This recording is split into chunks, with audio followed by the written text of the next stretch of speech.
here I am looking like a sweaty mess in my shorts like an idiot. But that's because I was just outside doing stuff. And I just got back home, and now I'm trying to get this done quickly because I got other things I want to do. That makes this sound real great. But that's what you get. You get it real and you get it raw. Not really raw. I'm talking about comic books, so I don't know about that. But yeah, it was quite a haul this week. If you can see over my shoulder, that pile is a lot bigger than it was. Didn't expect it to be that much, but it was. But whatever, I got stuff to read, so there's the good in that. Okay. So I want to get this done quickly, so let's jump into it.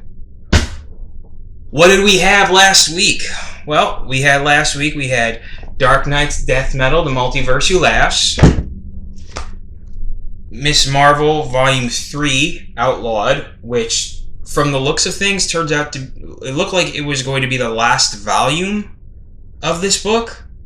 Maybe the comic book is coming to an end. But it might just be that the writer, Saladin Ahmed, is leaving, and they're going to get a new writer and basically reboot it for number 1. That's not out of the... It's not out of the realm of possibility. And speaking of that, King Deadpool Volume 2 seemed very much like the same thing. Which probably means it's getting a new writer, because I doubt they're getting rid of Deadpool anytime soon.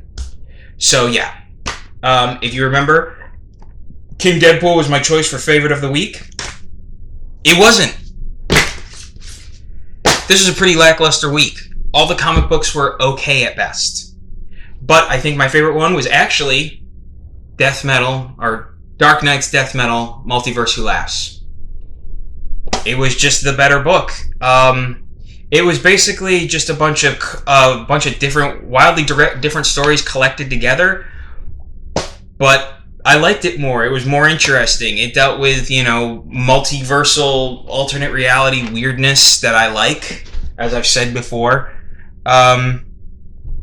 It had a lot of different stories. Like, the main cores of the story, there were a few stories that are bigger than others. Like, one of the main cores of the story was about this character called the Robin King, who's basically he's one of the evil Batmen from the Dark Universe. He's a Batman he's Bruce Wayne, who was just like a child sociopath and turned himself into a villain when he was a kid, but he called himself the Robin King because he was more into robins than bats.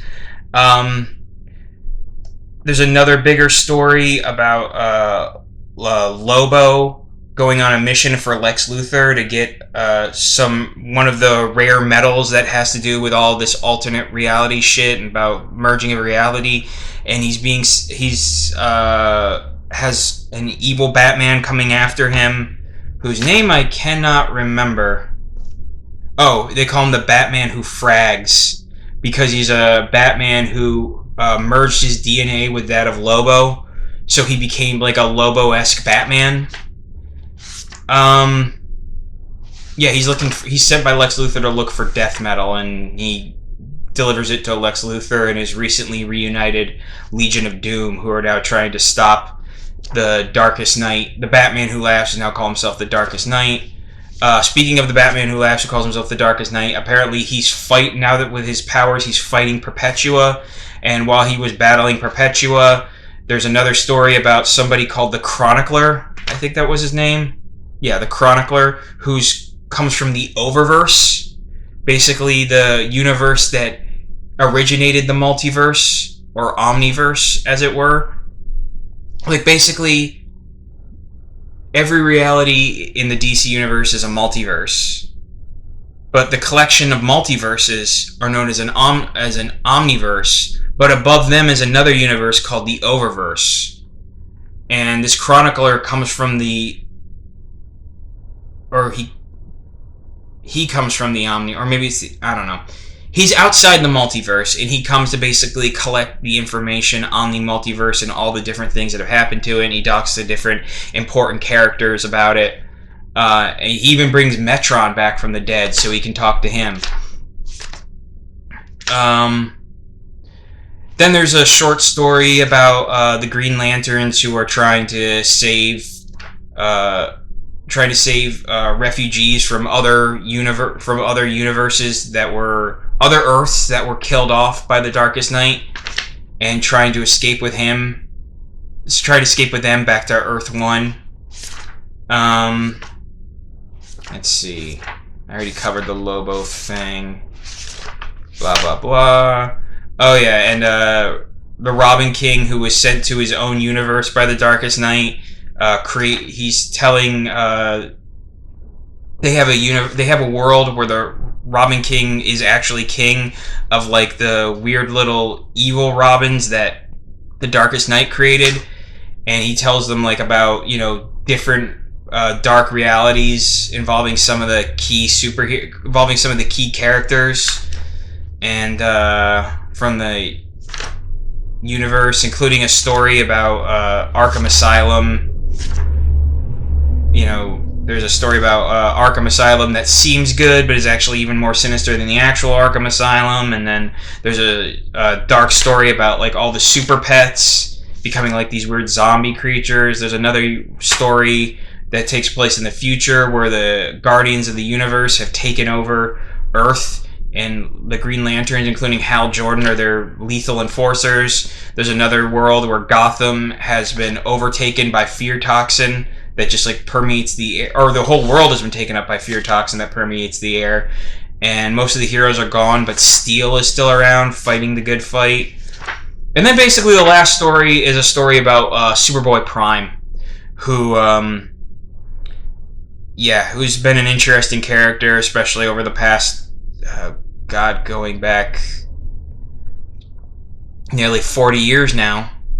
He dates back to the original Crisis on Infinite Earths, and he's just become an annoying character, but I guess for some reason they decided to bring him back in this story and make him a key figure in fighting the Darkest Knight. And it seems to be a story that talks about his origins, and it seems to be a story created to sort of redeem him. And it gives him basically a happy ending, or as a happy ending as he could get. So yeah, I guess this is all supposed to be a good ending for the Superboy Prime. I don't know, I haven't read the main story yet. All these things are coming out before the main story, so they're just giving, like, little hints of what the main story is going to be like. So we'll see when that eventually comes out. I'm assuming that'll be soon. Because I think this was the last one. So yeah. Dark Knight's Metal, Multiverse Laughs. That was the best book this week. I'm as surprised as you. Now, that was last week. That was last week's stuff. What is the read for this week? Glad you asked. First up, Fantastic Four, Volume 7. We're that far in. The Forever Gate. Which is by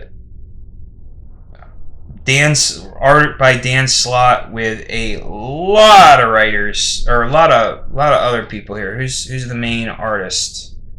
There's artist and color artist. Oh, Jesus. Yeah, so it looks like R.B. Silva, Zé Carlos, Juanan Ramirez, I don't know. Jesus Obertov, and Chris O'Halloran, plus an extra story where the art is done by Paco Medina and Marcio Meniz. I don't know. Those are a lot of very Hispanic names, and I'm not even sure if I'm close to pronouncing them right, but hopefully I am. I apologize if I'm not. Let's see what it's about. A new era for the Fantastic Four. New villains, new uniforms, and a major status quo change. But who is the mysterious figure called the Helmsman? Is he here to save our reality or destroy it? Meanwhile, Doctor Doom resurfaces. That can't be good. And one of the most important characters in the entire cosmos returns from the dead. Okay. Then when a powerful portal to everywhere is ripped open, beings from countless realities pour through, threatening to overwhelm Manhattan. That must be the Forever Gate. And then the rest overwhelm Manhattan, and then the rest of the world. The FF must close the Forever Gate, you see. But why is Mr. Fantastic standing in their way? I'm sure there's a good reason for that. Featuring the Silver Surfer and the deadliest weapon in the universe. Plus, when the King of Black plunges the world into darkness, a symbiote will bond with a member of the Marvel's first family. So, yeah. Looks like there's going to be a King of Black tie-in on top of this. Should be a decent read, but not pick of the week. Number 2, Flash. The Flash Volume 14. Far along in that one. They haven't really restarted that one anytime soon. The Flash Age. By Joshua Williamson and Howard Porter. Joshua Williamson. Jesus, so many artists. Joshua Williamson, Joshua Williamson's the writer. Art is by Howard Porter, Rafa Sandoval, Jordi Tarragona, Christian Duce, maybe? Sorry. Stephen Segovia, Brandon Peterson, Carlo Pagulayan, and Jason Paz. So, yeah, it's going to be a lot of... This is a book that's going to look very different from place to place. I know there was something about the different forces that Flash is dealing with, but let's read the description. The Flash Age. The arrival of the villainous and unimaginably powerful Paradox shows the Flash what happens when ordinary people pay the price in superpowered battles.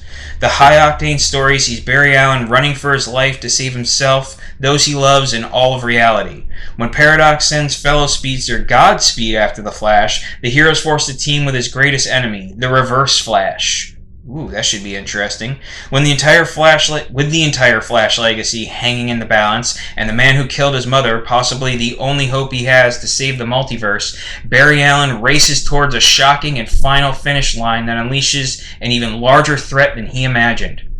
Writer Joshua Williamson, Batman, Superman, Justice League, amps up the action alongside all-star artist Howard Porter from JLA and Rafa Sandoval, Hal Jordan and the Green Lantern Corps, with a story that stretches from Barry Allen's earliest origins to today with a bombastic conclusion that propels the Flash forward. Collects issues 88 and 750 through 755, which means they changed the numbering. That doesn't mean that it's wildly different years. They just, at some point, they realized they were getting, if they collected all of the Flash from all his different, reboots and restarts, they had 750 issues. So they just started with that because it seems more special.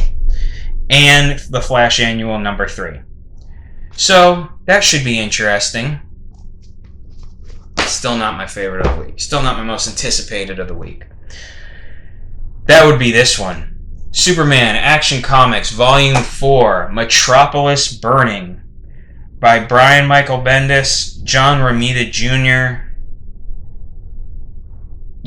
By Brian Michael Bendis with art by John Romita Jr. That's a good combination. Bendis has been a good writer on Superman, and John Romita Jr., much like his father, is pretty much a legend in the industry at this point. So, it's got, weird Martian, Lex Luthor, and Leviathan on the cover. Leviathan seemed kind of lackluster, but Lex Luthor's been interesting lately, so let's see.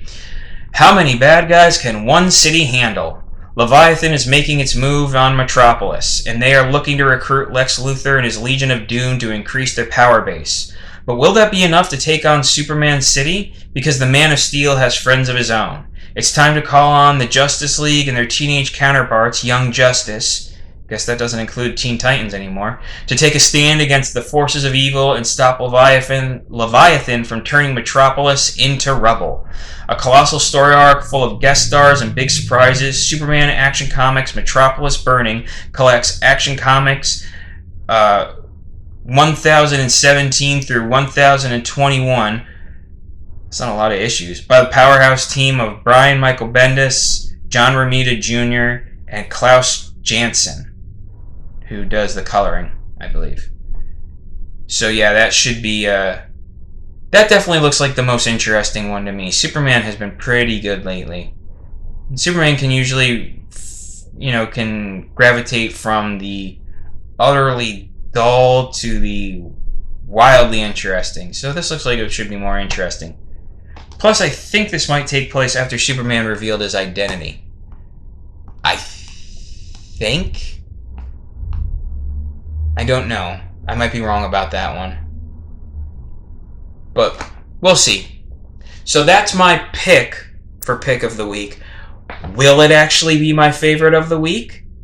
Past 2 weeks it hasn't been, so who knows? Maybe it won't be. I've been surprised. So yeah, one little change. You can watch this earlier. Or you probably are watching this earlier because I'm decided I'm not going to save these for Fridays anymore. I'm just going to leave them. I'm going to release them on Wednesday after I'm done editing them. I should be done editing them on Wednesdays. It depends on if my schedule changes and I get busier, but until that happens, I'll be released. If I can release them on Wednesday, I'm going to release them on Wednesday. I'm going to release them as soon as I'm done editing them. So yeah, I'm not going to save them for Fridays anymore. So yeah, that's it. That's my weekend reading list. Still going to read them on the weekend. Just not going to be releasing the video before the weekend. Just before the weekend. So yeah, that's my weekend reading list. I hope you enjoy whatever you're reading, or if you're not reading anything, I hope you're enjoying whatever else it is you're doing, and I hope that you enjoy the rest of your week and your inevitable weekend. And if you're not, I hope at least the next one's better for you. We got a holiday coming up. There's a 3-day weekend if you have a job, which I don't. But not currently, at least. Still looking.